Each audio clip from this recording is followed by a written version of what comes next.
So, for you as a quick overview of who LGT Venture Philanthropy is, we are an impact investor with the mission to increase the sustainable quality of life of less advantaged people.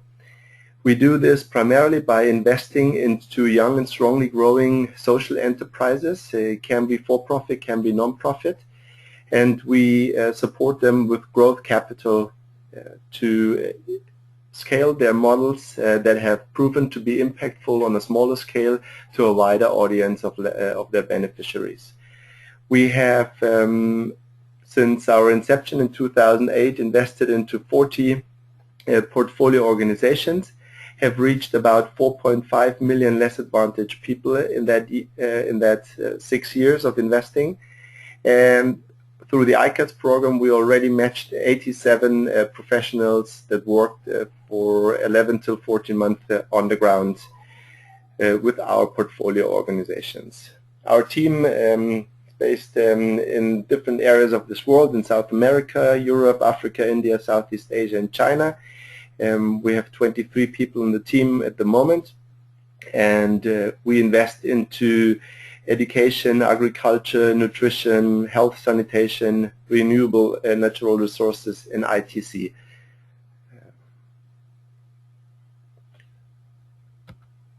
So what does that mean? I give you a concrete example to make that a bit more visual to you. Back in 2009, we looked at an organization in Kenya. It's called Bridge International Academies.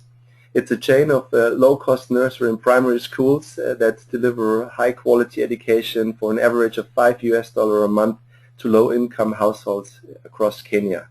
At the time when we looked at the organization, they had like a couple of model school, pilot schools running. So based on our assessment of the organization, we decided in 2009 to do a $200,000 equity investment to finance the first 10 schools in Kenya.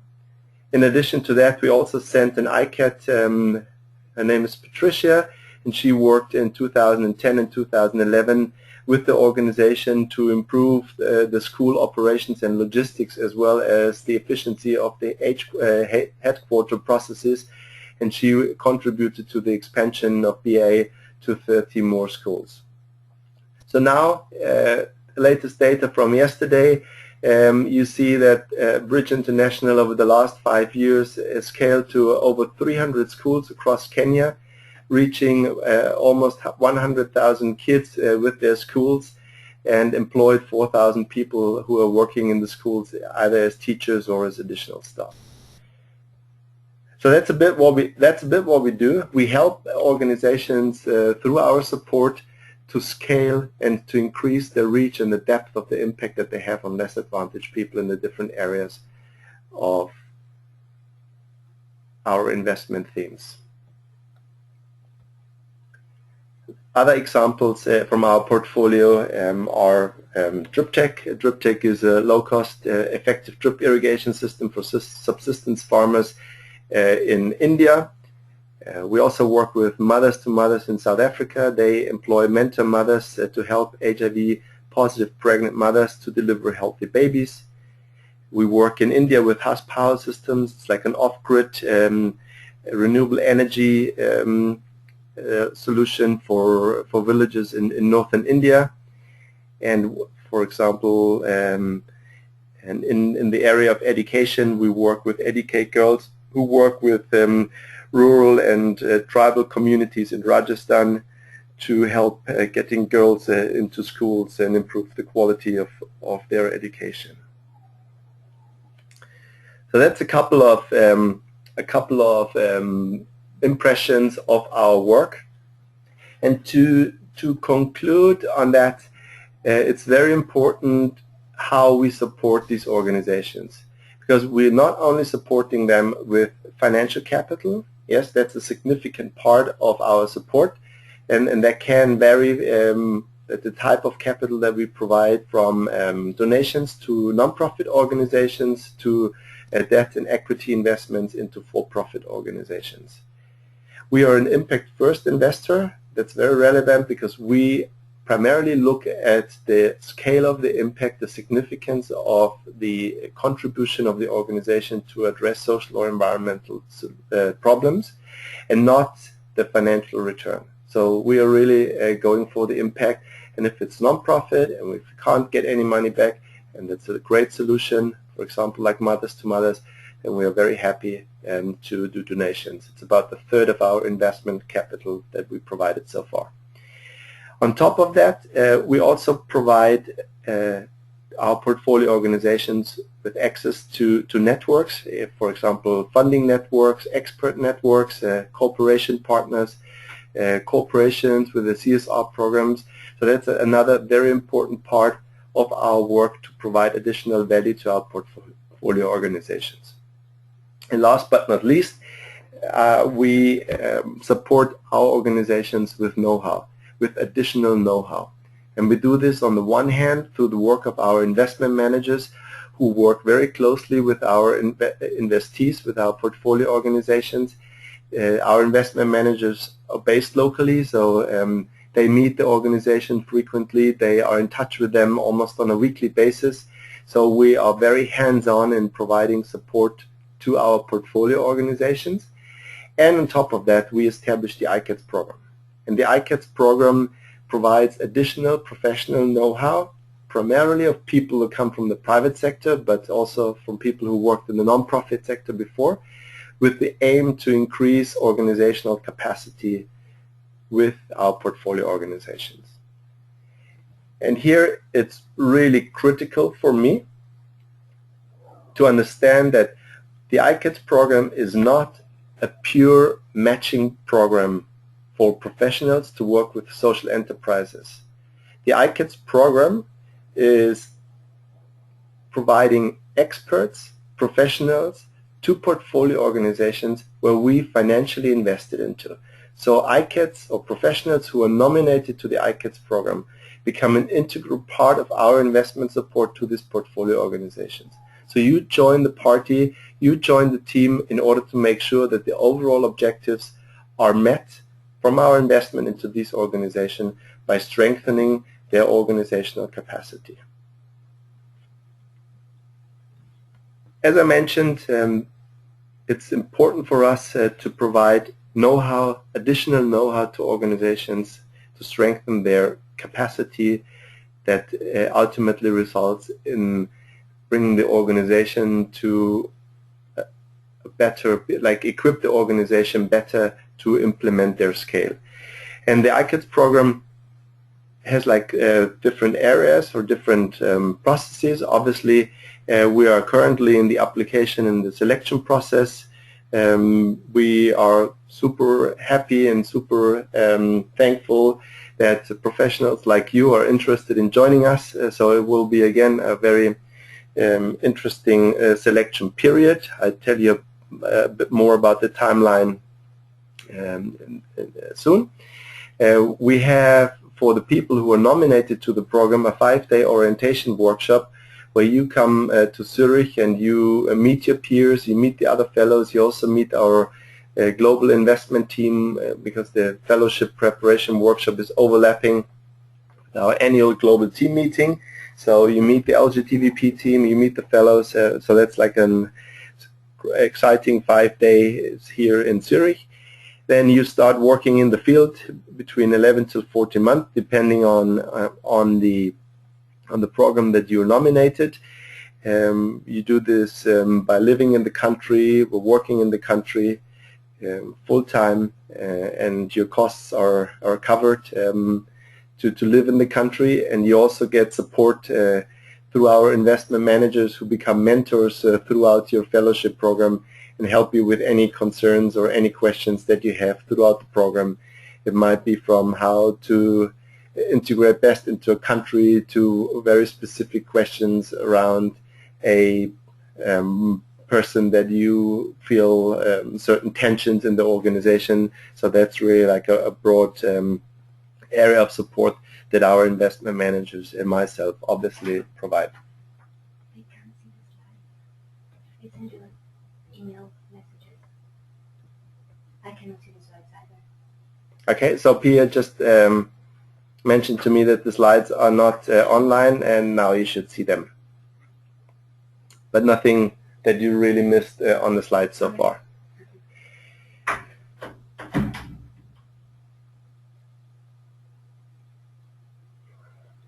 Okay, so let's move on. I think you're all aware of the two different types of fellowships that we offer. The 11-month Impact Fellowship Program, where you work full-time with one of our portfolio organizations and help them with one of their capacity building needs. Might be finance, might be marketing, might be sales, operations, so the different areas.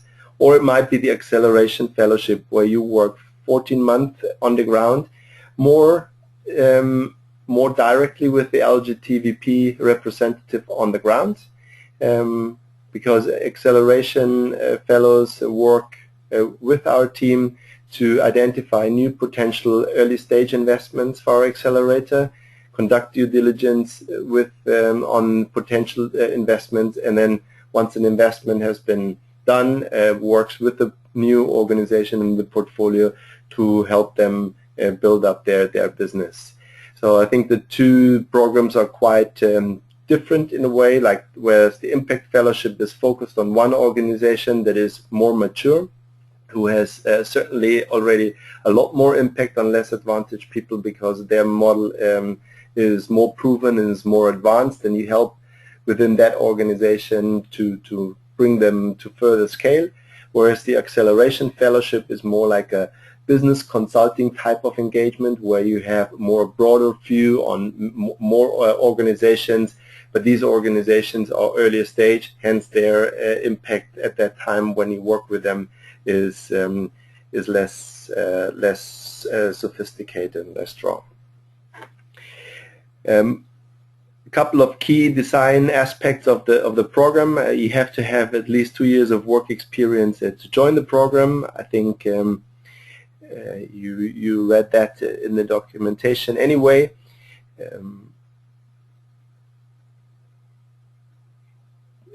For the Impact Fellowship Program, the costs for your engagement are covered by the local organization, so there's also like a high commitment of the local organization to bring you in, because they're covering the costs. I mentioned the mentorship, I mentioned the orientation workshop, and ICats engagements are temporary, because ultimately if we bring in people from outside the country, which is not necessarily the case, so this year we have 2 people from India working in India, so it's not like people from like Europe and the US go to our countries where we have portfolio organizations. But if that's the case, we want to make sure that people stay only temporary and help building up local capacity, and then leave the organization again in order to make space for local talents to step in and fill in the shoes that you left in the organization. Some key facts about the program next year. The orientation workshop takes place early January. The program itself starts in February and ends for the Impact Fellowship at the end of the year on the 18th of December. The Acceleration Fellowship runs until end of March the year after, because there is an overlap for 2 months for the Acceleration Fellows in one country, where incoming and outgoing fellow spend 2 months together to make sure that the handover is smooth and the support that we provide to the accelerators is consistent and is ongoing. Monthly living expenses is covering like housing, food, transportation, public transportation, like internet, and some additional expenses like ATM fees. The stipend amount is calculated based on the local living costs in the local currency, and as the organizations are paying for it, there might be even slight differences between stipends of one and the same location from different organizations, but that rarely happens. You also get the costs covered for traveling to the workshop in Zurich and staying here and eating and drinking, and as well to go to your fellowship destination country and fly back at the end of your engagement. We also provide an insurance package. It's actually not only health insurance, it's also accident and personal and professional liability. We also cover the visa issuing fee for the country that you work, and that's it, and we are not covering any other costs. That's a very important point here, because we often are asked from candidates or from people who are applying, are you covering this, or are you covering that, or I want to come with family, do you also pay their flights? It's very easy to answer this question. What's covered is on that one slide. Everything else is not covered. We are not an international expat program where we have the financial means to pay a lot more than we do offer. So we spend our scarce financial resources in sending out as many professionals as possible to as many organizations from our portfolio. So that's our objective, and I hope that this rule of thumb helps you to judge if that's acceptable for you or not. I mentioned that we had 78 ICats already working around the globe. I think we can skip that one. Here you see a couple of faces. Actually, almost all faces that ever participated in the ICats Fellowship Program. On the left-hand side, the alumni, and on the right-hand side, our current cohort.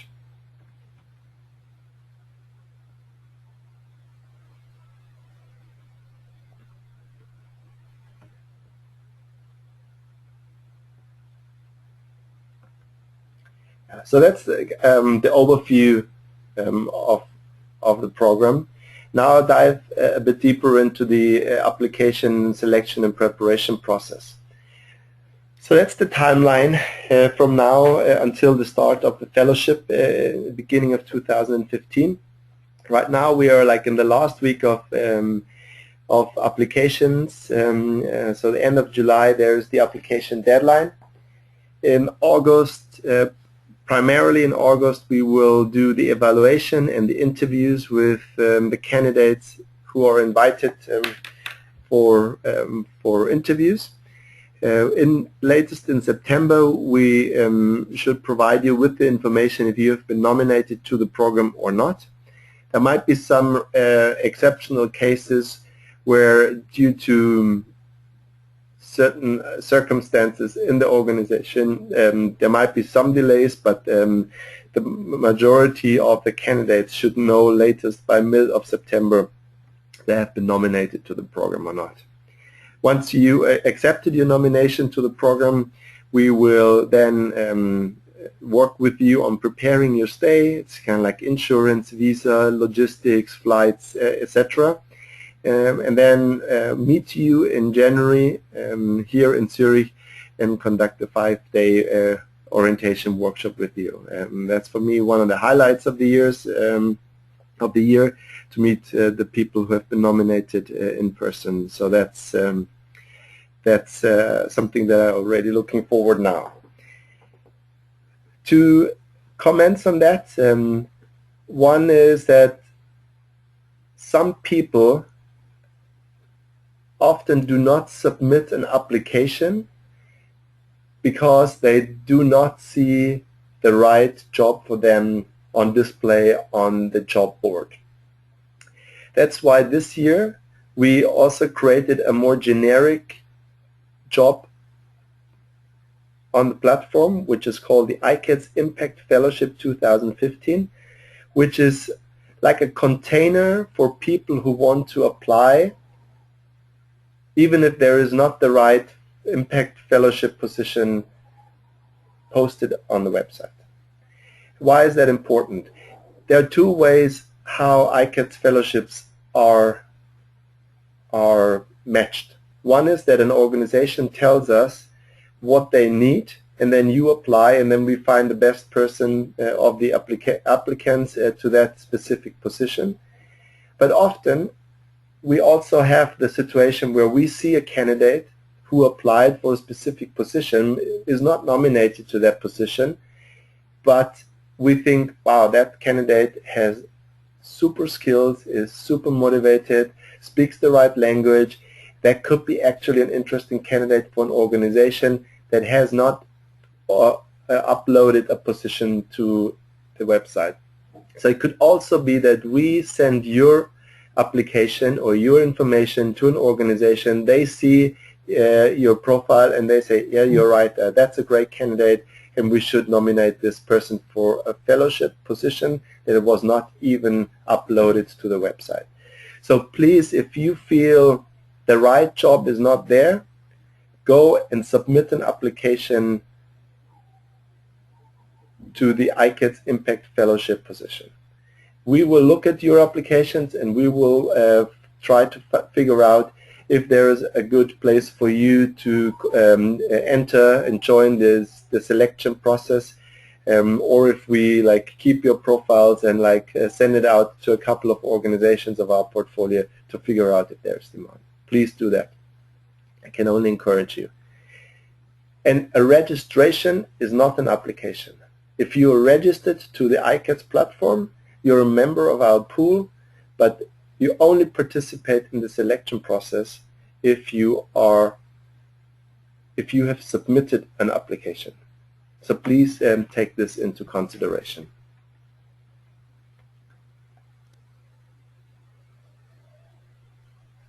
So let's move on.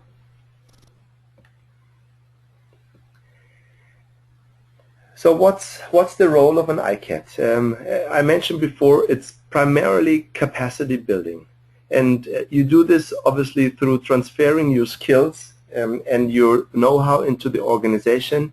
You by working with the people, by training them, by being a role model, what it means to work disciplined, to work professional, to work diligently, to work with high quality. So there is a lot of ways how you can provide your knowledge into the organization and leave a long-lasting impact for the people that you work. It's both valid for the Impact Fellowship as well as for the Acceleration Fellowship. You also become an ambassador, obviously, of LGT Venture Philanthropy. You go out there, you're an ICATS Fellow. You will help also to increase exposure and the knowledge of the network out there about our company, and you also help out when your organization needs a hand. So if you are like a finance expert, and yes, you will primarily work on financial topics, but there might be also a tricky situation where nobody in the organization has the right skills, and they might look at you and say, please, can you help us with analyzing this and this and that? And even if you don't have the right skills, think about it that you might be the only person, or you might be one of the few people in the organization that might have the skills to think on that level, and then you should help out whenever the organization needs a hand. What you should not become is a dependency in the organization. So if you build up systems and processes throughout the year that nobody will be able to execute when you're gone, then you haven't achieved anything. So I think that's important to keep that in mind, that you shouldn't become a dependency. You should empower the organization or areas of the organization to do better work.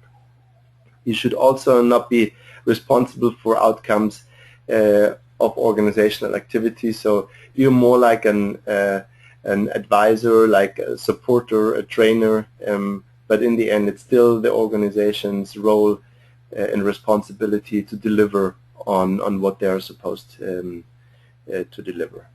And you're also not just like another volunteer. We really see you as a strategic part of our support. So you should really like work on things that really bring the organization forward.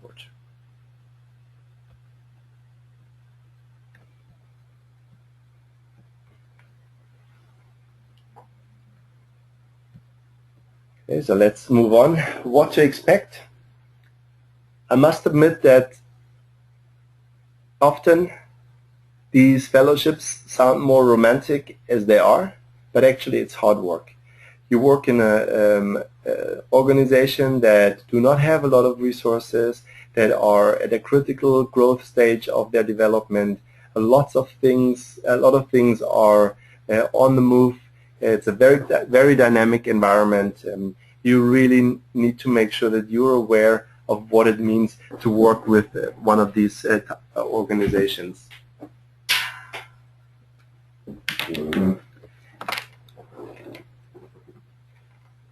And it's also important that you understand that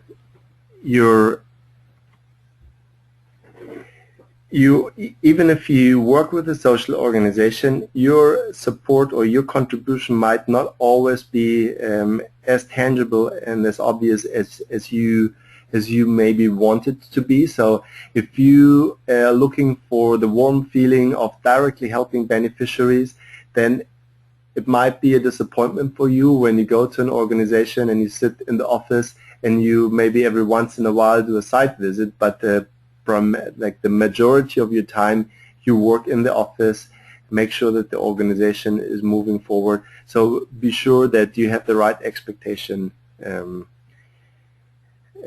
up front before you decide to join the fellowship. Also, I would expect challenges and conflicts, and some of them due to intercultural differences, due to different working styles. If it could become like significant issues in your fellowship, but that almost like is a no-brainer. I mean, it's with every organization that you start working that you need to be aware of any tensions and handle them accordingly. It's certainly, even if we have like very good portfolio organizations, it's certainly usually not on par as your private sector companies. I worked for BMW 10 years, and if you take that as your benchmark, then you will be frustrated as well. It's not that like for everything processes are defined. It's not that for everything you have resources in place. You just have to be realistic what to expect, and the clearer you are, the better it is. So if you need very clear structures and very clear guidance and very clear like instructions how to move forward, then probably an ICats Fellowship is not the right program for you. The next point is also like very critical. Your role might significantly change over time. Do expect this to happen. So the job description that you read now is certainly like setting the larger scope of your role, but we're also now in July, and you start next year in February, and things are very dynamic. And it's not that if you like go to the organization as a finance expert that you end up becoming like an IT expert in the organization, but still financial challenges might look different in 6 to 7 months from now than they looked today or looked like 2 months back when they drafted the job description. So befriend yourself already with that situation, and if you cannot accept that, then also think probably the fellowship is not the right program for you. So you need a quite large proportion of flexibility, of adaptability to become a really great fellow.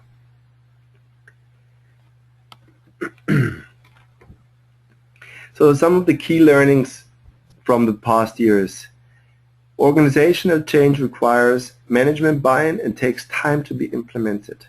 Sounds also very obvious, but a lot of people make the mistake of not talking to the right people in the organization, are not patient enough, are pushing too hard, are kind of confronting the people, and then like the conflicts start and the barriers, the walls are building up, and you have to keep that in mind that you, for them, almost like an external person coming in, and you have to be very sensitive and very clever and smart if you want to create change in the organization.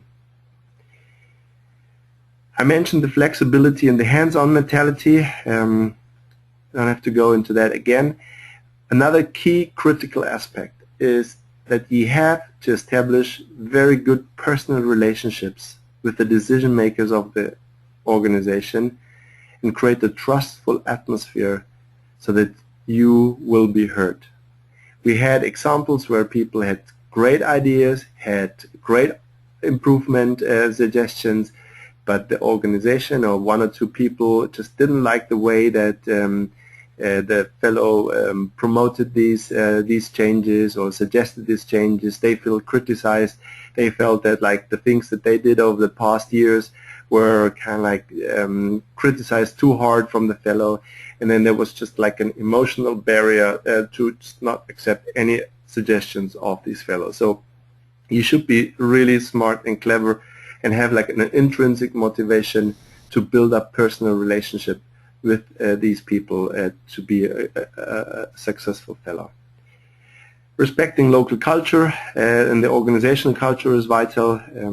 Speaking the local language is also very helpful, and ultimately you have to be really cost-driven to manage the challenges to work in a social enterprise in a developing country. If you don't bring that strong motivation, then probably the challenges might be too much to go through them. So if you're not really like into that to serve less advantaged people, think about it. And at that stage, let's move to the next poll. I'm really interested, what are the key areas of concern that you had or that you still have when thinking about submitting an application for the ICats program? So let me share this short poll with you again. And please give us some insight. Pia, let's aim for starting the questions in about 7 minutes. So we have 15 minutes time.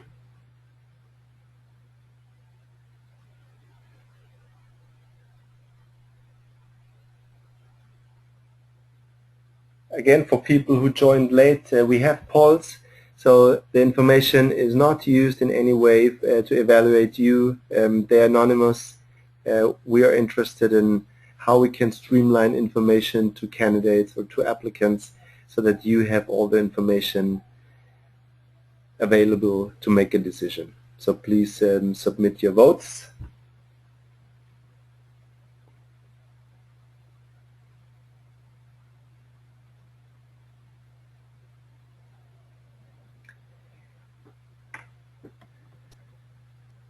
So I'm closing the votes now. Thank you for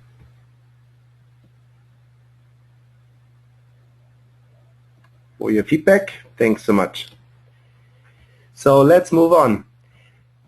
So 5 more minutes. I think what I want to share with you is the definition of success of an ICats fellowship. And to me, it has 2 dimensions of success.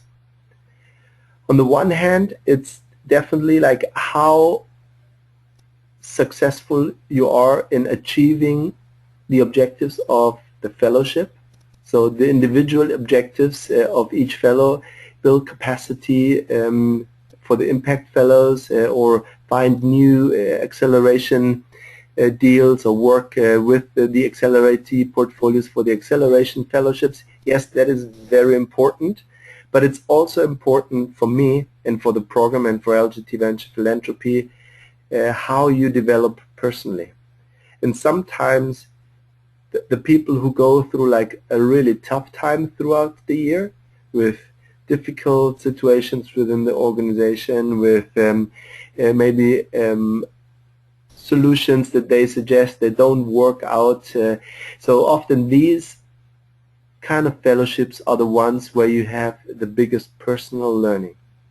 So where everything goes smooth, there might be good outcome for the fellowship, but only little personal development. And one objective of the fellowship certainly is that we support organizations, that we support professionals that are eager and motivated to use their career to create a positive change for society, that we empower these people, that we help these people to gain additional skills to become active and stay active in that sector for a much longer time than the ICats Fellowship. So your personal development is very important, and that's for us as critical as the achievement of the ICats capacity building goals.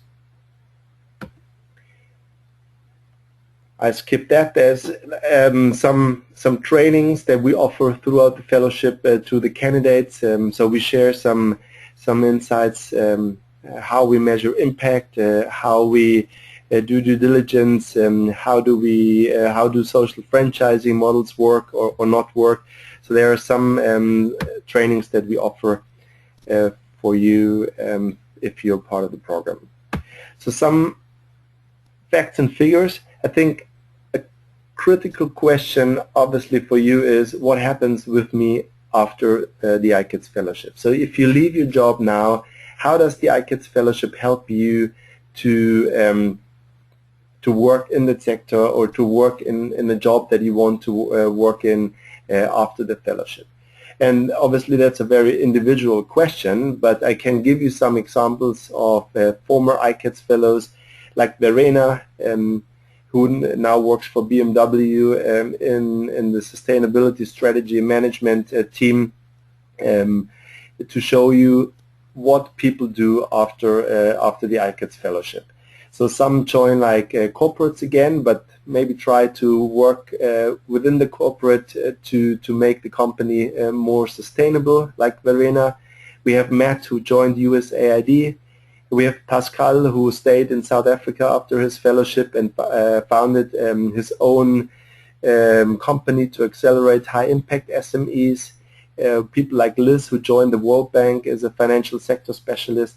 So I think most ICats alumni are after the fellowship in careers that I think they were in careers that they were looking for or longing for. So the ICats program, I think, is a good gateway for people into that sector or to advance their careers in that sector. I think generally the ICats participants tell us a high satisfaction when they leave the program. So 89% would recommend the program to others. I don't go through all these statistics. You can have a look at them when we distribute the presentation. Maybe one or two key challenges, which is quite interesting for me, is like that intransparent decision making was a key challenge for almost 2/3 of the participants of the program. So often very dynamic, very how do you say it, characterful entrepreneurs that run their companies, who build up the company from scratch, might be sometimes a bit of a different decision-making process than the ones that you were used to when working in the private sector. But have a look into these statistics and make yourself familiar with that. So my final recommendation before we move on to the questions is, after giving you all these insights into the program, I really want you to think through what a nomination would mean to your personal as well as your professional life. Unfortunately, we have many candidates who really think through that before they went through the whole selection process with us. So we have candidates that get nominated to the program, and then they start asking the question, oh, now I'm in, how do I tell my wife or how do I tell my kids? Please don't do this. It's like wasted time for you, it's wasted time for us, it's wasted time for the local organizations. We all have better things to do. Please make sure that you understand what it means if you apply for an acceleration fellowship in Vietnam. You are there on the ground, You're based there, you have to work there full-time. What does that mean? Can your family come with you? Are you able to finance that yourself? Are you happy to submit to terminate your contract with your existing employer? Please think through all of these questions.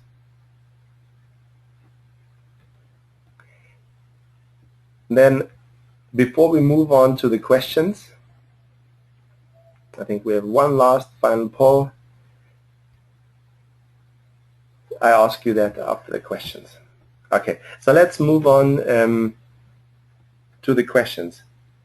So there's one question from a candidate that says, how can I apply for this program?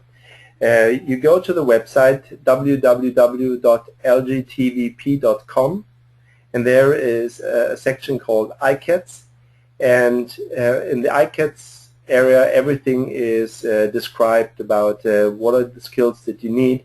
You can read about the application process, you can read about the opportunities that we offer. You have to register on our website. We only accept online applications. You register. Once you're approved as a member, then you can submit your application online as well. Please make sure that you register, that the approval of the registration might take 1 to 2 days, because we get in quite a lot of registrations at the moment. So please submit your registration latest at the weekend, so we can submit or approve your registration early next week, so that there is enough time for you to submit your application until the application deadline is due. So there is another question. It says, you mentioned that at the end of the fellowship one has to leave to make room for the local job market. But it is okay if the organization wants to hire us on a permanent role, or we find some other opportunity in the same country. Yes, of course. I mean, that happens. Obviously, if there is a really good match between you and the organization, and the organization can offer you a permanent contract that you like and that you're prepared to accept, then there's nothing wrong with it. Just like as a general rule of thumb, why we made this program like a temporary program is that in most cases we would like to have local people stepping in, but in the end it's also important that the organization has the right skills. So if that works out, there's no barrier from our side. Also, obviously, you can stay in the country. That's totally up to you. If you want to continue living there because you like it so much, hey, that's fantastic. So again, no barriers. Okay, so there is one question that says, where can I see links to the Impact Fellowship? I only see 24 jobs to date, including 5 accelerator fellows for different regions, but no Impact Fellowships. So you see the 5 accelerator fellowships, and all the other positions that are listed are Impact Fellowship positions. So for the accelerator, you apply for one country. For the Impact Fellowship, you apply for a specific job for a specific organization. So I hope that this answers that question. So any of these 19 jobs that are non-accelerated jobs are jobs that are filled as part of the Impact Fellowship. If you are interested in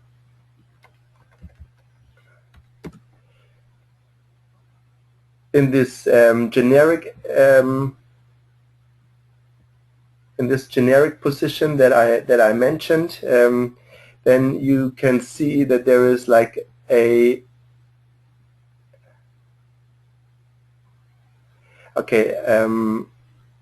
maybe the question refers to the generic ICats Fellowship position. I thought I released that position, but probably you're right. This generic impact fellowship application or position is not online at the moment. That's interesting, but that's true. So I will make sure straight after the webinar that I will release this opportunity to the website. There's also one consulting opportunity for Jawara in Indonesia. So this is kind of like a separate animal, like a separate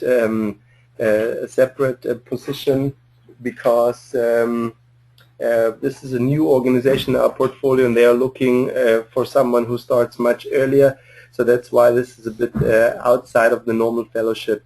So, but if you're interested to work in Indonesia and you are interested to start already earlier, like they're looking for someone at the beginning of September, then you can submit an application to that position as well. This runs outside of the fellowship, so you can submit one fellowship application and as well as an application to this consultant position. Maybe that's an important point. You can only submit one application for one fellowship position. Doesn't matter if it's like an impact or an accelerator fellowship position. And in this application, you can add two alternative positions that you are also interested in case that you are not considered for your first choice application.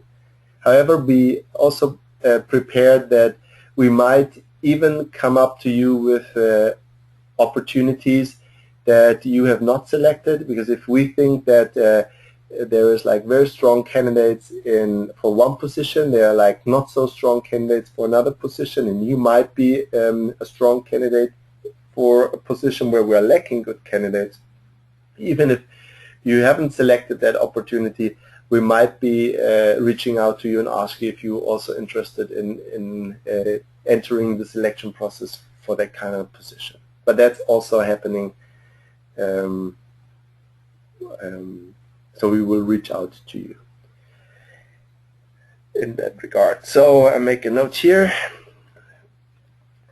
So do we have to next question, do we have to submit two applications, one for a specific position and one for a generic application in case we are not nominated to the applied position? No, you only submit one application and you select two alternative positions. That's all you can do. Once we have your position, once we have your application and we are not able to match you for any of the positions that you applied for, but again we think that you could fit somewhere else, or we think that you're a candidate that we want to introduce to an organization that has not posted a fellowship position, then it will automatically happen through our process. The generic application is only there for people who do not see themselves working for any of the existing opportunities, and that's why they normally would not submit an application. But I want to encourage you to submit at least like an application to the generic position, so that we have your information and know that you're interested, and then we can assess you based on that context. Hope that this is answering the questions. Okay, next question is the same.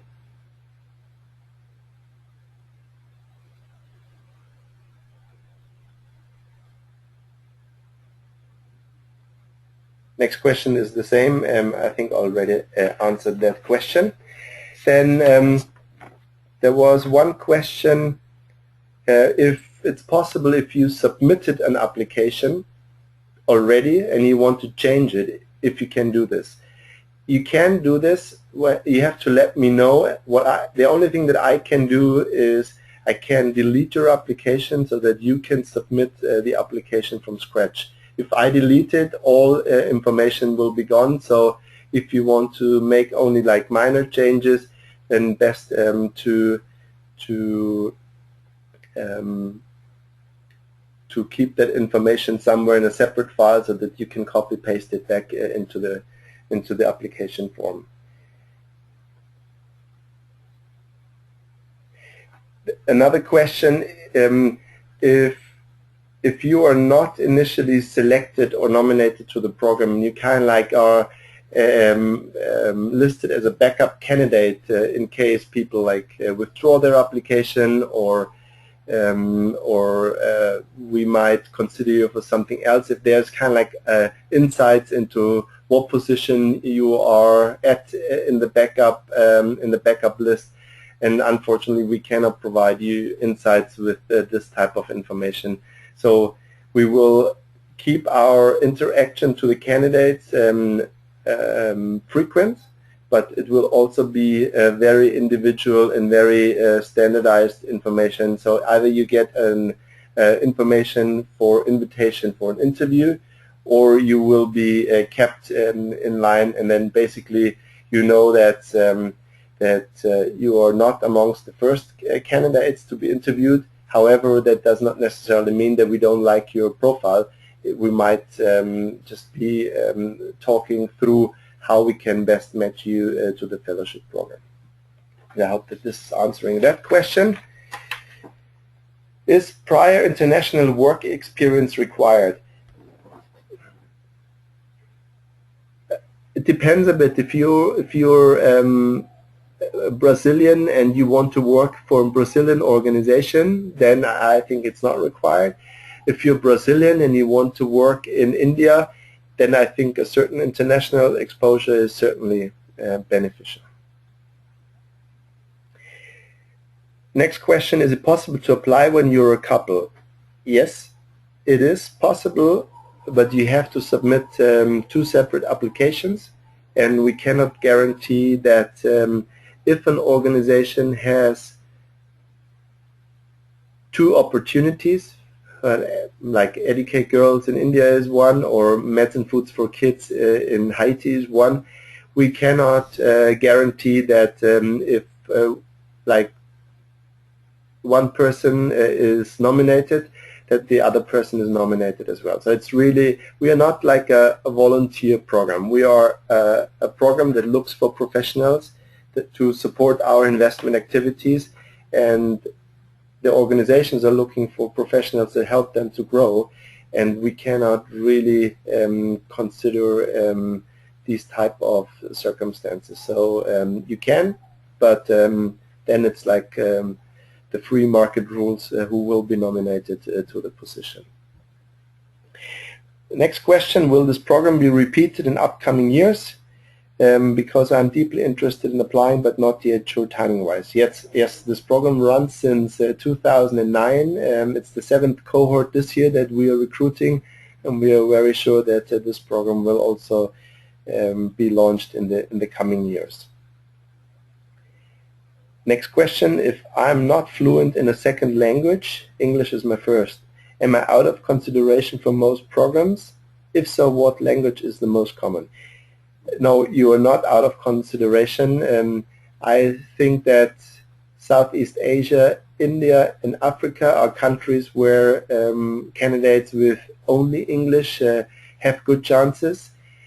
Only in South America, in Brazil and in Colombia, we really require to speak Portuguese or Spanish, because there, like, the local language is just like super vital. It's important in other countries as well, but South America is certainly like a no-go if you don't speak the local language. All other regions are okay. Do you have an age limit? No, we only have a work experience, not a limit, but a precondition. So 2 years of work experience minimum. The average of people who join the program have 5 to 7 years. This year we have 2 people that are over 50, so 2 guys at 55, I think. So there is no age limit. As long as you're smart, interested, passionate, can play your ego down, want to serve others, have good skills, please apply. No age limit.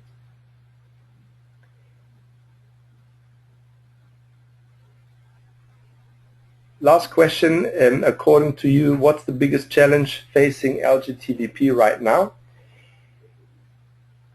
I think the biggest challenge that we face right now is probably lack of good management talents in the sector to really bring the organization at scale to significantly address social and environmental problems.